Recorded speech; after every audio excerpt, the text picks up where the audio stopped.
Assalamualaikum warahmatullahi wabarakatuh.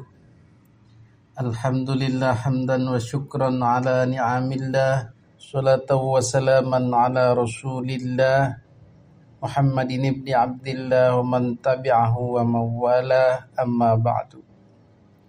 Hadirin para netizen yang dimuliakan Allah subhanahu wa ta'ala,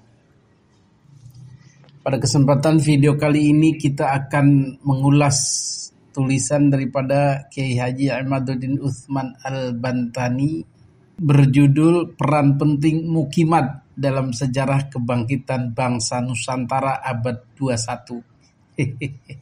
Di situ ada kata-kata mukimat.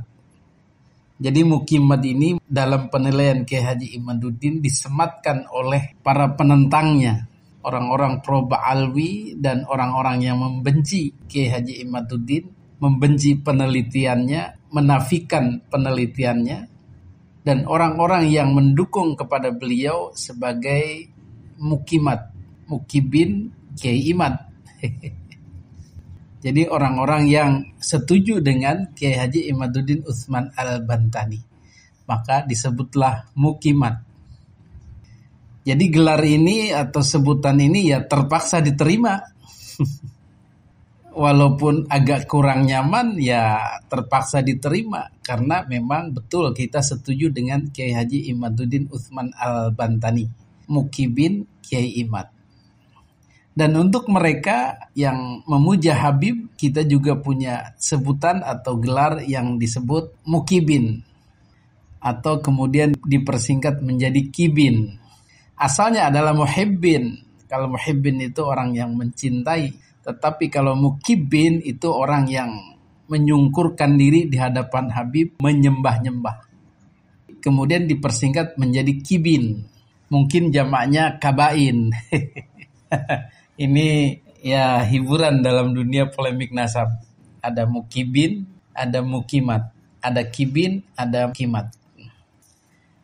Tetapi yang patut kita garis bawahi di sini bahwa beliau menerima sebutan itu dan berpesan kepada para mukimat untuk terus melakukan dakwah ini, untuk terus menyebarluaskan informasi kebohongan-kebohongan Ba'alwi tentang tersambungnya sebagai keluarga Nabi, untuk terus melakukan pencerahan-pencerahan.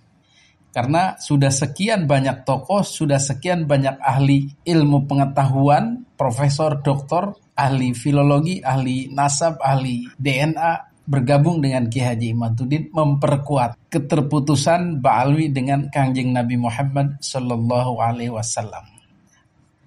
Khusus dalam tulisan ini Kiai Haji Imaduddin Utsman Al-Bantani menekankan karakter atau karakteristik orang-orang Nusantara yang ternyata setelah beliau pelajari, orang-orang Nusantara itu dulunya orang-orang yang punya harga diri, punya ego, punya kebanggaan diri, dan bahkan menganggap sebagai bangsa yang tinggi, bangsa yang lebih daripada bangsa-bangsa lain.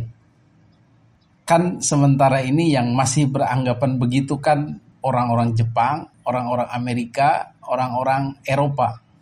Sementara orang-orang kita, Asia, terkhusus Indonesia, sudah tidak ada lagi yang beranggapan demikian. Kenapa? Ya karena sudah digilas, sudah dihancur leburkan, sudah digiling, sudah diremuk-remukkan oleh penjajahan kolonial Belanda. Sehingga perasaan-perasaan bangsa yang hebat, bangsa yang tinggi, bangsa yang lebih maju, bangsa yang lebih berperadaban dan seterusnya hilang begitu saja, musnah, lenyap. Dan sebagai gantinya, sebagai anti klimaksnya, orang-orang Nusantara menjelma menjadi orang-orang yang inferior, penakut, merasa kecil, merasa tak berdaya, menghamba, minder, dan lain-lain. Ini wajar akibat penggilingan tadi, akibat penjajahan tadi, akibat penindasan tadi, akibat peluluh lantakan mental tadi, akibat penjajahan. Hadirin yang dimuliakan Allah subhanahu wa ta'ala, ada apa dengan bangsa Nusantara ini? Apakah betul punya kebanggaan zaman dulu-dulunya sebelum penjajahan Belanda? apakah memang punya kehebatan, punya perasaan keagungan di atas bangsa-bangsa lain? Mari kita telusuri apa yang dipelajari oleh Kiai Haji Imaduddin dalam literatur. Hadirin yang dimuliakan Allah Subhanahu wa Ta'ala, pribumi Nusantara ini, orang-orang asli Indonesia, asli Nusantara ini dulunya tidak begitu. Bahkan dulunya adalah orang-orang hebat, orang-orang berkeagungan, egonya tinggi, merasa lebih hebat dari bangsa-bangsa lain. Contoh misalnya ungkapan dalam bukunya Jono de Barros, Decada Primera e Segunda, yang terbit pada tahun 1552, digambarkan penduduk asli itu sebagai berikut. Penduduk asli dipanggil Jaos atau Jawa sangat sombong dan menganggap bangsa lain lebih inferior, sehingga bila mereka berjalan di satu tempat dan melihat orang asing berdiri di tempat yang lebih tinggi serta tidak segera berpindah tempat, maka akan dibunuhnya karena dia tidak mengizinkan siapapun berdiri lebih tinggi darinya. Nah, ini yang ditemukan oleh Jono de Barros tahun 1552. Jadi orang-orang Nusantara Jawa itu dulunya nggak membungkuk-bungkuk kayak sekarang. Nggak anggah inggih, nggak manut-manut kayak sekarang. Dulu ya penuh kewibawaan, penuh keagungan. Kemudian tokoh Tom Pires dalam bukunya Summa Oriental juga menggambarkan manusia Nusantara tahun 1512 itu sebagai manusia-manusia pencemburu.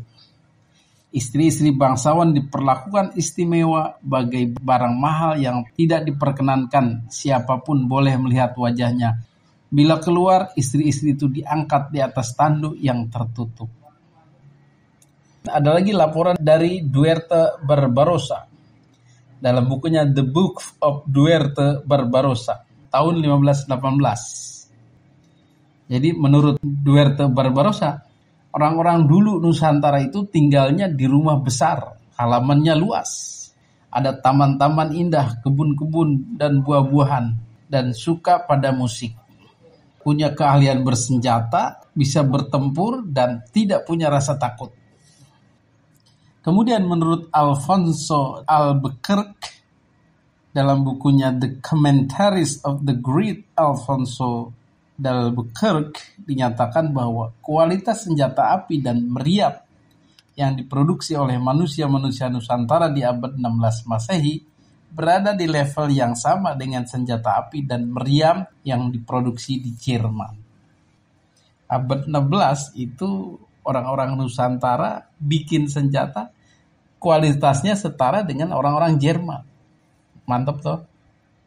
Kemudian dari sisi seni, sastra dan lain-lain, orang-orang Nusantara sejak 40.000 tahun sebelum Masehi itu sudah mengenal seni gambar. Di situs Sangkulirang, Kutai, Kalimantan Timur ada gambar banteng kuno yang setelah diteliti di ITB dan Universitas Griffith Australia dinyatakan bahwa uji kalsium karbonat pada gambar tersebut itu terbukti bahwa penanggalan minimumnya adalah 40.000 tahun yang lalu. Berarti kan tua banget itu, sejak zaman dulu. Kemudian pembangunan Candi Batujaya Karawang itu dibangun sekitar 395 Masehi. Itu sejaman dengan Istana Diocletian di Kroasia, di Eropa sana. Belum lagi Candi Borobudur yang dibangun di Jawa abad 8 Masehi. Itu strukturnya, bangunannya yang kokoh. Ada relief-reliefnya. Itu memperlihatkan kecanggihan dalam berbudaya, berteknologi, berkesenian, ya kan? Itu zaman itu setara dengan zamannya Al-Ukhaidir di Karbala pada dinasti Abbasiyah. Nah, itulah kondisi-kondisi manusia-manusia Nusantara zaman dulu.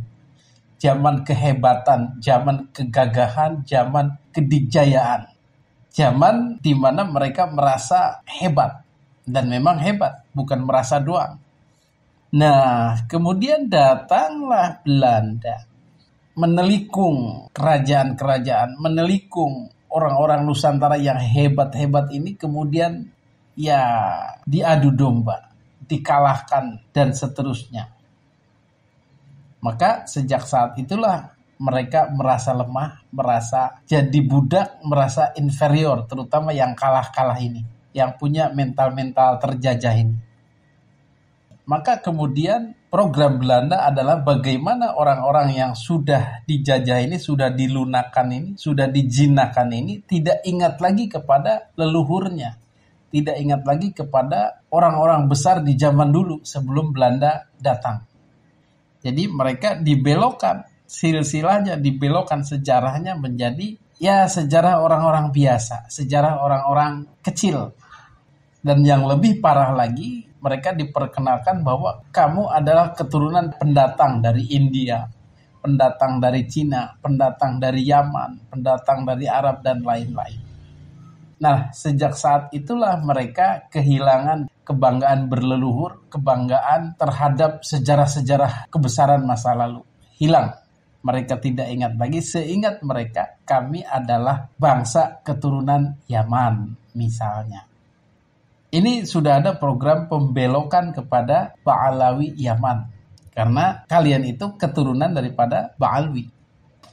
Nah, dari situlah terputusnya ruh, terputusnya spirit, bahkan mungkin bakat-bakat keagungan masa lalu akibat dari diperkenalkan atau dibelokkan kepada leluhur-leluhur yang tidak ada apa-apanya, tidak berprestasi apa-apa, hanya seorang pelancong, pendatang, bangsa luar. Salah satu yang diperkenalkan kepada orang-orang Nusantara sebagai leluhurnya adalah kaum Ba'alwi Yaman ini yang didatangkan Belanda abad 19 Masehi. Mereka pun datang ya diprogram oleh Belanda untuk membantu mereka, dan memang di zamannya itu di negaranya sedang perang, sedang kelaparan. Mereka mencari keamanan dan mencari penghidupan lah begitu. Dan kemudian sampai ke Nusantara ini mereka berbalik kehidupannya 180 derajat, dari tadinya tidak aman, tidak nyaman, tidak kenyang, menjadi aman, nyaman, dan kenyang, sejahtera. Karena apa? Karena diperkenalkan sebagai keturunan Nabi yang harus dipuja-puja, yang disanjung-sanjung, yang dicukupi kebutuhannya. Nah, klaim ini dari mulut ke mulut, dari berita-berita dari Belanda, dari husnuzon berbaik sangka, dari ketenaran-ketenaran sebagai keturunan Nabi, menjadikan orang-orang Nusantara semakin parah lagi menghambanya. Sudah menghamba kepada Belanda, maka kemudian ganti menghamba kepada Habaib Ba'alwi. Kalau Belanda karena dijajahnya secara fisik, tetapi kepada Ba'alwi karena dijajah secara spiritual, secara keyakinan agama. Nah, pengajaran-pengajaran Belanda yang menyatakan bahwa orang-orang Nusantara adalah keturunan dari Ba'alwi dan tidak punya terah kepada orang-orang besar Nusantara zaman dulu, ini semakin memperparah mereka. Sunan Gunung Jati, Wali Songo, semua Ba'alwi. Dan makam-makam dari orang-orang yang disebutkan tadi dari para Wali Songo ini kemudian diba'alwikan semua. Itu kan penghapusan sejarah, pembelokan sejarah, dan pengkerdilan orang-orang Nusantara. Nah, itulah yang menjadi keprihatinan kita bersama dan menjadi pemikiran daripada Kiai Haji Imaduddin Utsman Al-Bantani. Bagaimana mengurai ini semua? Akhirnya beliau melakukan suatu penelitian dan ternyata benar feeling beliau. Benar apa yang beliau ragukan selama ini, kenyataan bahwa semua klaim-klaim ketersambungan leluhur orang Nusantara kepada kaum Ba'alwi, klaim-klaim mereka adalah keturunan Nabi, itu berhasil dibongkar.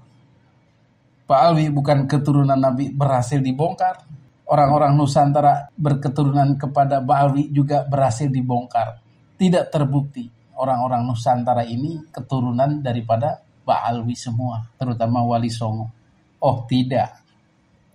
Orang-orang Nusantara adalah orang-orang yang punya keagungan, punya prinsip, punya kedikjayaan, punya keluhuran.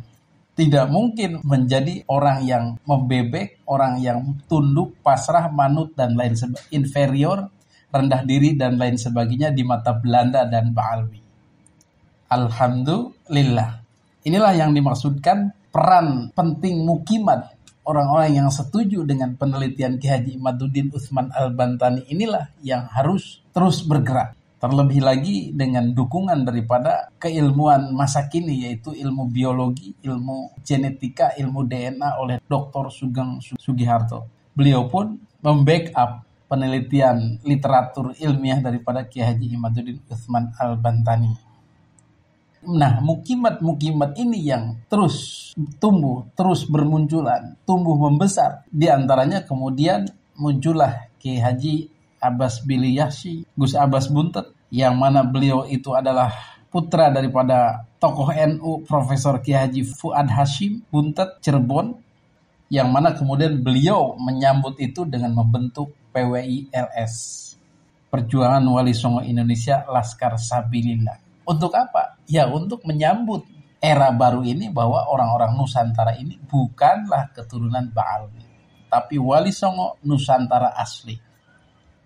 Jadi orang-orang ini yang pendukung Kiai Haji Imaduddin Mukimat ini, beliau sangat mengharapkan sekali untuk terus bergerak, baik sebagai seniman, konten kreator, penulis, kiai, birokrat, aparat, dan lain sebagainya, terus-menerus memperjuangkan ini semua agar menjadi titik terang bagi bangsa Indonesia bahwa kami bukan bangsa rendahan, kami bukan bangsa penurut, kami bukan bangsa pemuja kepada bangsa lain. Dan kami tidak ingin dibohongi untuk terus memuja orang-orang yang mengklaim diri mereka keturunan Nabi. Oh tidak. Maka perjuangan para mukimat ini diharapkan terus memberikan pencerahan. Semakin banyak, semakin intens, semakin lama waktunya, maka kerungkatan daripada kaum Ba'alwi ini semakin dekat.